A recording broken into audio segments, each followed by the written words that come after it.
तो दिवाली की आप सभी को हार्दिक शुभकामनाएं। आज के इस वीडियो में बैंक एम्प्लॉयज और रिटायरी से जुड़े जो भी बड़े मुद्दे हैं उस पर पॉजिटिव बात करेंगे। पूरे साल भर हम नेगेटिव डिस्कशन सारे मुद्दों पर करते जाते हैं कि ये मुद्दा आपका नहीं हल हुआ, ये आपका कोर्ट में केस पेंडिंग रह गया, आपकी ये डिमांड पूरी नहीं हुई। तो पॉजिटिव क्या हो सकता है आप सभी के लिए, उस पर इस वीडियो में दिवाली के मौके पर डिस्कशन करेंगे। और साथ ही में आपको यहाँ पे दिवाली पर हम एक और ऑफर लेके आए कि जेआईबी कोई यहाँ पे प्रिपरेशन कर रहा है तो नवंबर 2025, मई 2026 और नवंबर 2026 का जो भी एग्जाम, तीन एग्जाम इसी एक कोर्स में आपके कवर हो जाएंगे। एक साल की वैलिडिटी के साथ पूरा कोर्स आज ज्वाइन कर सकते हैं, जिसमें कंप्लीट थियरी और वीडियो कोर्सेज रहेंगे। 100+ वीडियोस होंगे, पीडीएफ नोट्स आपको मिल जाएंगे, 10,000+ एमसीक्यूज कवर है जो वीडियो के थ्रू आप करेंगे।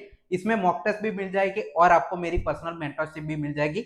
ज्वाइन करने के लिए आप यहाँ पे इस नंबर पर कॉल, व्हाट्सएप और टेलीग्राम करके अभी ज्वाइन कर सकते हैं। अब चलिए, जो सबसे पहला मुद्दा है, सबसे ज्यादा बैंक एम्प्लॉयज के लिए यहाँ पे रहता है, वो 5 डेज बैंकिंग का आपका मुद्दा है जो 10 साल से पेंडिंग है। इस पर बैंक एम्प्लॉयज यहाँ पे उम्मीद करते हैं कि उनको वर्क लाइफ बैलेंस में थोड़ा सा फायदा हो, 5 डेज बैंकिंग लगे तो उनको यहाँ पे थोड़ी सी इंपॉर्टेंट हो पाए उनकी वर्क लाइफ बैलेंस के लिए। तो ये मुद्दा आपका क्या हल हो सकता है, तो 2026 में आप एक्सपेक्ट कर सकते हैं। अभी आपकी जो 2025 पूरा साल सीएलसी मीटिंग के दौर में यूनियन ने निकाल दिया, कोई भी यहाँ पे पॉजिटिव खबर नहीं आई। तो आप 2026 में अब इस मुद्दे पर कुछ पॉजिटिव रिस्पांस यहाँ पे उम्मीद कर सकते हैं। और इसके लिए आपके यूनियन को जागना पड़ेगा, यूनियन को आंदोलन करना पड़ेगा और साथ ही में बैंक एम्प्लॉयज को भी इस मुद्दे को लेकर यूनियन पर प्रेशर करना पड़ेगा। तब जाकर आपका 2026 में आप एक्सपेक्ट कर सकते हैं कि 5 डेज बैंकिंग का मुद्दा आपके लिए यहाँ पे रंग ला सकता है। दूसरा आपके लिए मुद्दा है जो बैंक एम्प्लॉयज और रिटायरीज का, वो आपका पीएलआई का मुद्दा है। पीएलआई आपको 2025 की पूरे साल नहीं मिली, जो यूजुअली आपके मई जून महीने में मिल जाती है, लेकिन इस बार अभी तक अक्टूबर दिवाली पर मिलने की उम्मीद थी लेकिन नहीं मिल पाई। सीडीएस पे आउट एसबीआई का नहीं मिल पाया। तो अभी 4 नवंबर को सीएलसी की मीटिंग होगी, उस पर इस पर फैसला जरूर आएगा कि बैंक एम्प्लॉयज की जो अभी पेंडिंग 2025 की पीएलआई है वो दी जाए, और उसमें अगर मॉडिफिकेशन गवर्नमेंट के रूल के हिसाब से करना है तो कैसे करना है वो डिस्कशन आपकी मीटिंग में होगा। उसके बाद आपको पीएलआई कितनी देनी है वो यहाँ पे बात हो सकती है। सीडीएस पे आउट जो एसबीआई एम्प्लॉयज का होता है वो जरूर मिलेगा, ऐसा नहीं है कि इस साल नहीं मिलेगा, एसबीआई में जरूर मिल जाएगा। और बाकी सारे आईबीपीएस के जो बैंक है उनको भी सीडीएस पे आउट अगले साल से मिलना स्टार्ट होगा। गवर्नमेंट ने एक नोटिफिकेशन जारी करके बताया था।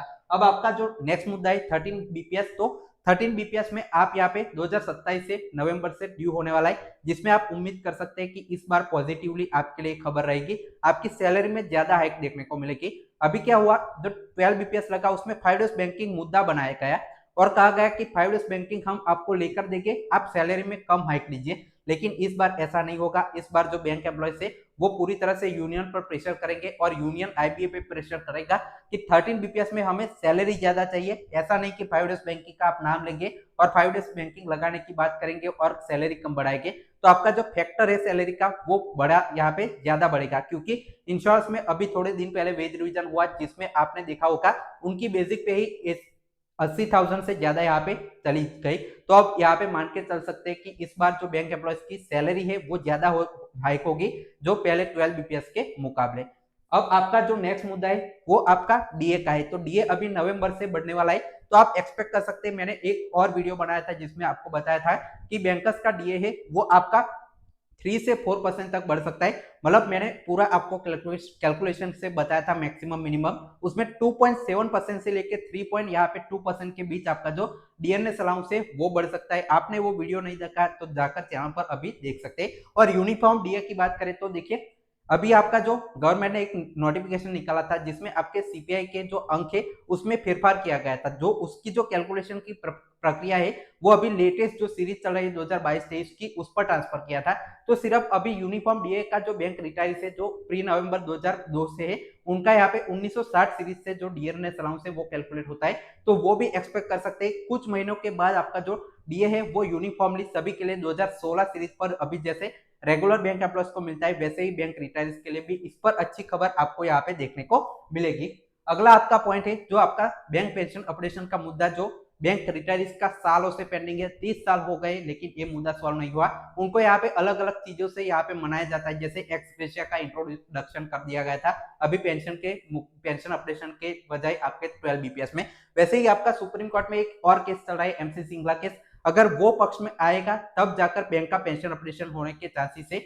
और वो केस की तारीख है वो पूरे साल से यहाँ पे आती है, लेकिन उसकी सुनवाई है वो नहीं हो पाती है। टॉप 100 में यहाँ पे वीकली लिस्ट में होती है, टॉप 20 में यहाँ पे डेली लिस्ट में कभी आ जाती है, लेकिन उसकी सुनवाई होने के लिए टॉप 5 या 10 में आना पड़ेगा, तब जाकर इसकी सुनवाई हो सकती है। तो होपफुली आपका आने वाले साल में, आने वाले दिनों में, महीनों में आपका जो इस पर भी सुप्रीम कोर्ट सुनवाई करेगा और होपफुली जो बैंक पेंशनर्स की डिमांड है 30 साल से पेंडिंग, वो यहाँ पे पेंशन अपडेशन की आने वाले वेज रिवीजन में पूरी हो सकती है। अब दूसरा देखिए, जो आपका एक और मुद्दा है, जो आपका सुप्रीम कोर्ट और बाकी सारे हाई कोर्ट में यहाँ पे केसेस चलते रहते हैं, स्पेशल अलाउंस से जुड़ा और कम्यूटेशन से जुड़ा। स्पेशल अलाउंस वाला भी मैंने वीडियो चैनल पर बनाया है, कैसे बैंक रिटायरीज और साथ ही में बैंक एम्प्लॉयज को भी इससे नुकसान होता है स्पेशल अलाउंस के चेंजेस से, क्योंकि आपकी बेसिक सैलरी है वो कम हो जाती है, स्पेशल अलाउंस का पार्ट ज्यादा हो जाता है, जिससे यहाँ पे नुकसान होता है। और जो स्पेशल अलाउंस का बेनिफिट बैंक रिटायरीज को नहीं मिलता है, वो भी यहाँ पे इंट्रोडक्शन करने के लिए सुप्रीम कोर्ट या हाई कोर्ट में केसेस चलते हैं, उस पर भी पॉजिटिव अपडेट आ सकती है। जैसे कम्यूटेशन का भी मुद्दा यहाँ पे चलता रहता है, तो उस पर भी होपफुली आने वाले जो महीने सालों में इस पर भी अच्छी खबर आपको देखने को मिल सकती है। दूसरा आपका है वो मुद्दा, देखिए एक्स ग्रेशिया का है। उसमें क्या हुआ, अभी 12 बीपीएस जब लगा तब एक्स ग्रेशिया आपका इंट्रोडक्शन किया गया जो बैंक रिटायर्स है उनके लिए, लेकिन इसमें एक और इश्यू है।